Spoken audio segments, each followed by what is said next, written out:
PYQ series में आज हम देखने वाले हैं पार्ट 12, जो कि हमारा ये PYQ सीरीज का लास्ट लेक्चर है। हर पार्ट में हमने 10 क्वेश्चन कवर किया है, तो 12 पार्ट में 120 टेक्निकल क्वेश्चन टोटली कवर हो गए। सो पार्ट 12 का question number 1, the output of the circuit. इस सर्किट का आउटपुट हमको बताना है। तो इसमें कौन से गेट लगे हैं? XOR gate.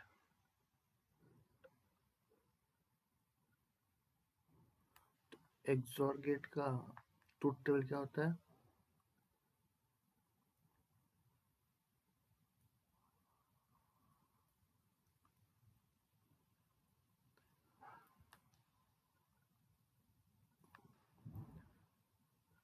अगर इनपुट 0 0 तो आउटपुट 0, इनपुट 0 1 तो आउटपुट 1, इनपुट 1 0 तो आउटपुट 1, इनपुट 1 1 तो आउटपुट 0। मतलब इनपुट सेम होगा तो आउटपुट 0, इनपुट डिफरेंट होगा तो आउटपुट 1। तो अब हम इस दोनों में x x पास कर रहे हैं, तो इनपुट सेम होगा, या तो x 0 होगा या तो x 1 होगा। तो ये दोनों सेम है, तो सेम पे क्या आएगा? 0। तो यहाँ पे आउटपुट हमारा पास आ जाएगा 0, और ये क्या है हमारे पास? x। अब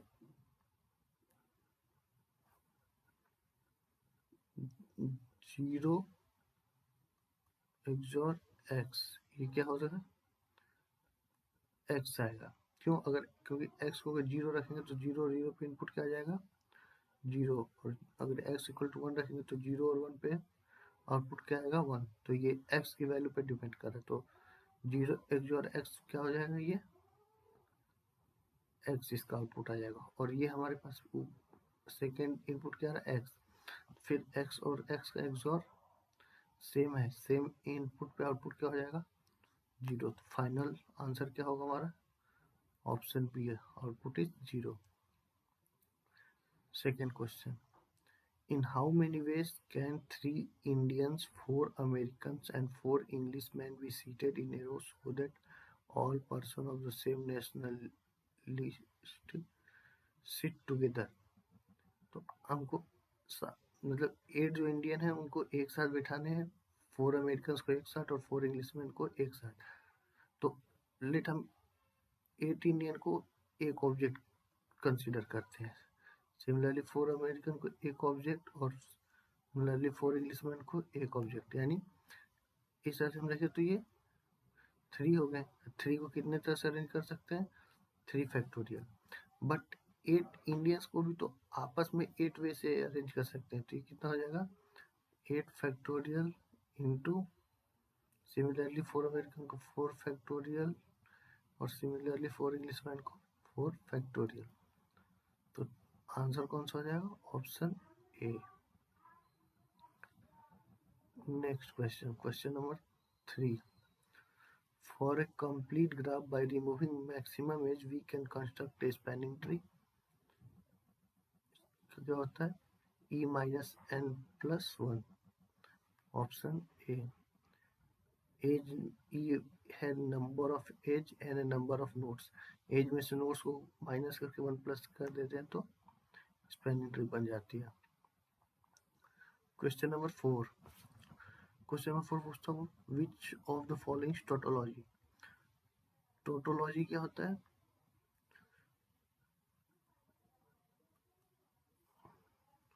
जो हमेशा ट्रू होगा, ऑलवेज ट्रू। तो अब हम इसको सॉल्व करते हैं। ऑप्शन ए को देखते हैं। तो ऑप्शन ए में क्या है? A plus B implies B C. ये एंड है और ये और ऑपरेटर। तो बी डॉट सी है, तो इसको हम डायरेक्ट बी सी भी लिख सकते हैं। तो ए इंप्लाइज बी का इक्विवेलेंट क्या होता है? ए कॉम्प्लीमेंट और बी। तो अब हम इसको सॉल्व करेंगे तो क्या हो जाएगा? ए प्लस बी का कॉम्प्लीमेंट और बी सी। तो इसका क्या हो जाएगा? ये फिर इसको सॉल्व करेंगे तो a complement B complement plus b c. और ये फर्दर सॉल्व, अब मे भी कुछ कॉमन तो दिख भी नहीं रहा, इसको सॉल्व करें तो कुछ आएगा भी नहीं। अब ऑप्शन बी ट्राई करते हैं।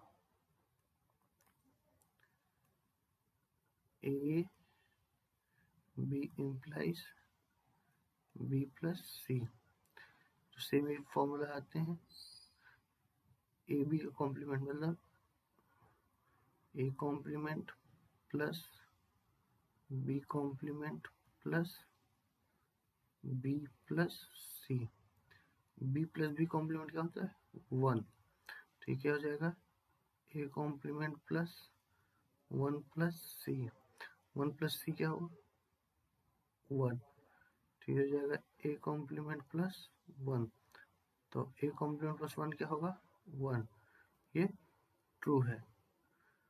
सो correct option is option B.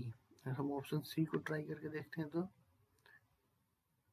A plus B implies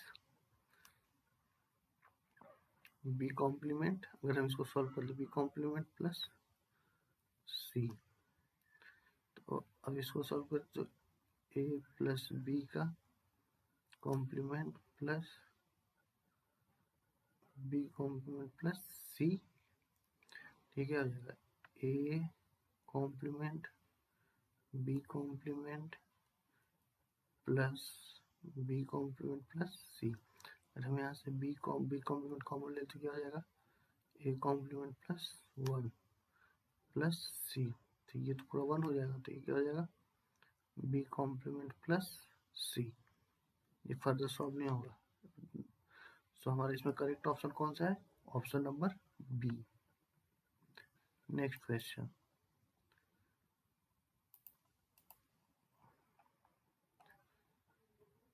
question number 5। Question number 5 क्या है? A and B are two 8-bit numbers such that A plus B is less than equal to 2 के power 8. The number of possible combination are, हाँ, A भी 8 bit का है और B भी 8 bit का है, तो इसके पास टोटल कितनी पॉसिबिलिटी है? 2 के पावर 8। इसके पास कितनी है? 2 के पावर 8। दोनों के पास कितनी हो जाएगी? 2 के पावर 16। अगर बेस सेम है तो पावर ऐड हो जाता है मल्टीप्लाई में। अगर 2 बिट का नंबर बना है तो ए भी करेंगे, तो correct option is option C. Next question, question number 6। Question number 6 क्या है? The range of the function, function हमारे पास क्या है? F X equal to X square minus 1 plus X square. हम देखते हैं फंक्शन कहाँ अनडिफाइंड है, मतलब अगर माइनस इन्फिनिटी से प्लस इन्फिनिटी के बीच कहीं अनडिफाइंड है तो उसको एक्सक्लूड कर देंगे, वरना फिर चेक करेंगे कि इसका रेंज क्या है। तो कुछ भी हम रखेंगे तो ये इन्फिनिटी के फॉर्म में नहीं आएगा, तो यानी ये हर जगह डिफाइंड है।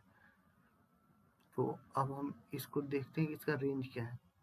तो रेंज मतलब y की पॉसिबल वैल्यू क्या आएगी, x की हम कुछ भी वैल्यू रखें तो अगर मान लो हम x की खूब लार्ज वैल्यू रखते हैं, लेट सपोज x की वैल्यू हम 5 रखते हैं, तो क्या हो जाएगा? अपर न्यूमरेटर 25 और डिनोमिनेटर 26, यानी न्यूमरेटर हमेशा छोटा ही होगा डिनोमिनेटर से, तो इसकी वैल्यू लेस देन 1 ही आएगी। अगर हम 0 रखते हैं x इक्वल टू 0, तो ये क्या हो जाएगा? 0 अपॉन 1 प्लस 0, तो ये क्या हो जाएगा? 0। तो 0 आ रहा है, मतलब इसकी वैल्यू हमेशा 0 आएगी, 0 से और 1 के बीच में, पर 1 नहीं आएगी कभी, तो इसीलिए 1 पे इसका रेंज हो जाएगा 0 से 1, 1 पे ओपन क्लोज स्मॉल ब्रैकेट, मतलब 1 इंक्लूड नहीं है, 0 इंक्लूडेड है, तो correct option is option D. Question number 7।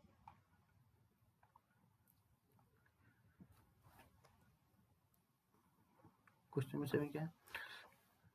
in the relation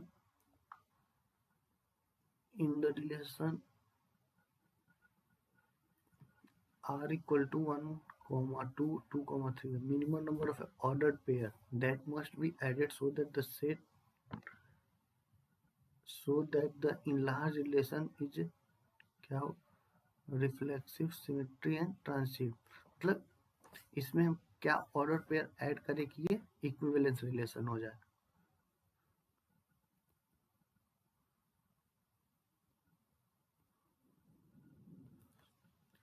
तो हम अगर रिफ्लेक्सिव के लिए देखते हैं, सपोज हम पहले रिफ्लेक्सिव देखते हैं, तो इसमें क्या क्या नंबर है 1 2 3। तो रिफ्लेक्सिव के लिए तो ऑर्डर पेयर 1 1 2 2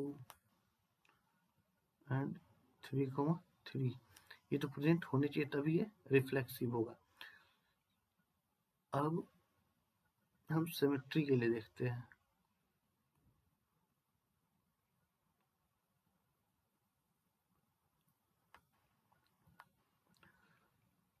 अगर 1 2 बिलोंग कर रहा है रिलेशन से, तो सिमेट्री होने के लिए क्या होना चाहिए 2 1 ऑल्सो बिलोंग करना चाहिए रिलेशन से। सिमिलरली अगर 2 3 बिलोंग कर रहा है रिलेशन से, तो 3 2 भी बिलोंग करना चाहिए। और अब हम ट्रांसिटिव के लिए देखते हैं,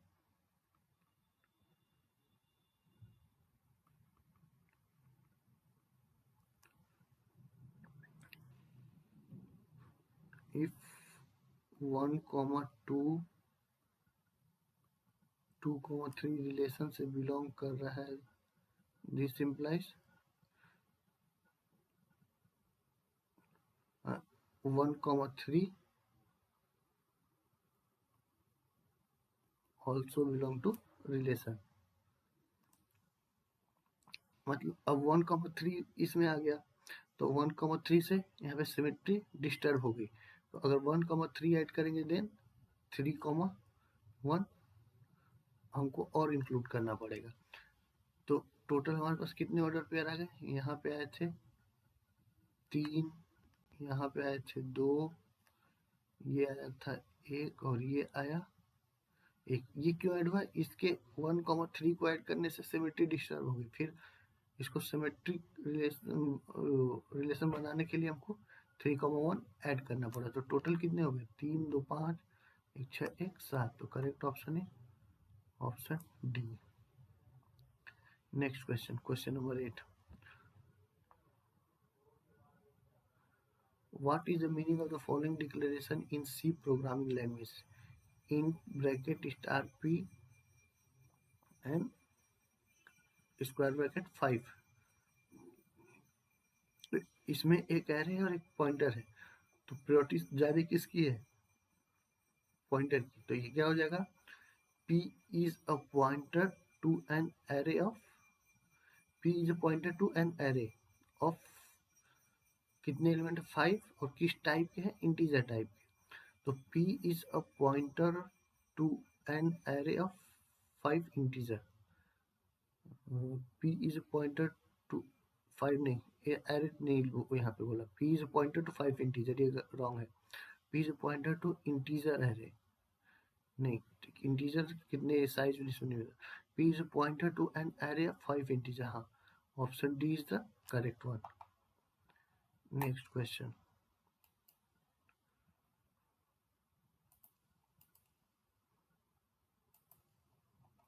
question number 9, assume the following C variable declaration,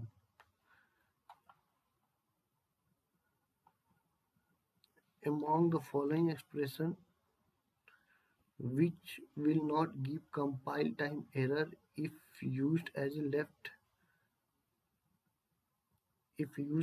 a left hand side of assignment statement in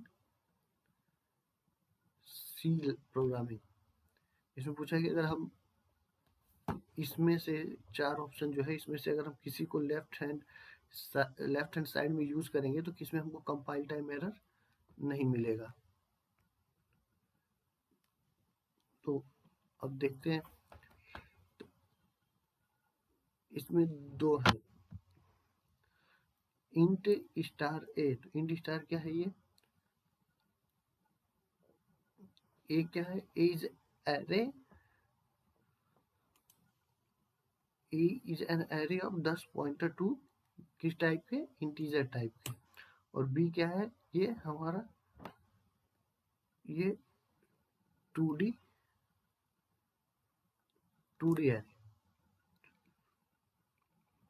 सो तो इसमें पहला क्या है, ए ऑफ 2। तो ए ऑफ 2 क्या है, a is an array of pointer. तो ए टू किसको रिफर करेगा, ए टू मतलब ये third pointer in that array को रेफर करेगा। तो यानी ये सही है, इसमें कोई कंपाइल टाइम एरर नहीं आएगी। तो ये वैलिड एलएचएस है, मतलब हम इसको लेफ्ट हैंड साइड में यूज कर सकते हैं। सेकेंड ऑप्शन, सेकेंड ऑप्शन में ना B, A two square bracket 3, मतलब ये 2D, ये क्या बोल रहा है, ये ए टू। अब हम इसको ऐसे भी तो लिख सकते हैं ना, इसको अगर हम लिखना चाहें तो स्टार ए ऑफ 2 प्लस 3, ये ये क्या हो जाएगा, ये स्पेसिफिक इंटीजर को टारगेट कर रहा है किस पे, एट मेमोरी लोकेशन A2। तो ये भी वैलिड LHS है। Third option B of 1।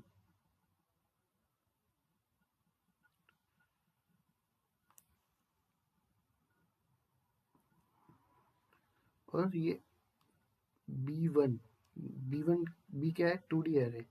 B1 क्या रिफर कर रहा है, second row of an array. But B1 एक नाम है एरे का, तो ये ट्रीट होगा कांस्टेंट पॉइंटर की तरह। तो कांस्टेंट पॉइंटर को हम लेफ्ट हैंड साइड में यूज नहीं कर सकते, तो ये इनवैलिड होगा, इसको हम लेफ्ट हैंड साइड में नहीं यूज कर सकते। अब A2,3 ये रिफर कर रहा है स्पेसिफिक इंटीजर को at third row and fourth column of 2D array. हाँ, तो ये वैलिड है, मतलब ऑप्शन 1, 2 एंड 4 ये वैलिड है, इसको हम लेफ्ट हैंड साइड में यूज कर सकते हैं, तो कोई एरर नहीं आएगी। तो करेक्ट ऑप्शन कौन सा होगा, option number A. Next question, what is the output of the following C program, has include int main for index into index for index equal to 1 index less than equal to 5 index plus plus। अरे तो print continue से पहले ही check कर लिया है, तो ये तो पूरा ही प्रिंट करता जाएगा 1 2 3 4 5।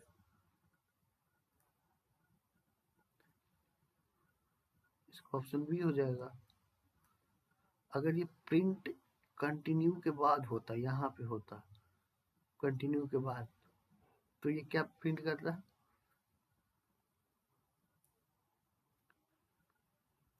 मतलब ये जो इफ स्टेटमेंट है, इस कंटिन्यू के बाद अगर प्रिंट होता, तो अगर हम 1 लेते तो 1 index is 1 equal to false होता है, तो इसमें जाता नहीं, तो प्रिंट एग्जीक्यूट होता, तो 1 प्रिंट करता। सिमिलरली 2 के लिए 2 इज नॉट इक्वल टू 3, तो कंटिन्यू में नहीं जाता, तो ये 2 भी प्रिंट होता। अगर 3 आता, 3 इज इक्वल टू 3 ट्रू हो जाता, इसमें जाता कंटिन्यू, मतलब नेक्स्ट इटरेशन से चालू करो, फिर ये 4 1 5 1 2 4 5। अगर ये प्रिंट स्टेटमेंट नीचे होता, तो फिर उस केस में ऑप्शन ए सही होता, 3 नहीं प्रिंट होता, 1 2 4 5। बट ये तो कंटिन्यूस से ऊपर ही लिख दिया, तो ये तो डायरेक्टली 1 2 3 4 5 प्रिंट कर देगा। That's all, thank you. अगर किसी को कोई क्वेश्चन में डाउट हो तो प्लीज कमेंट।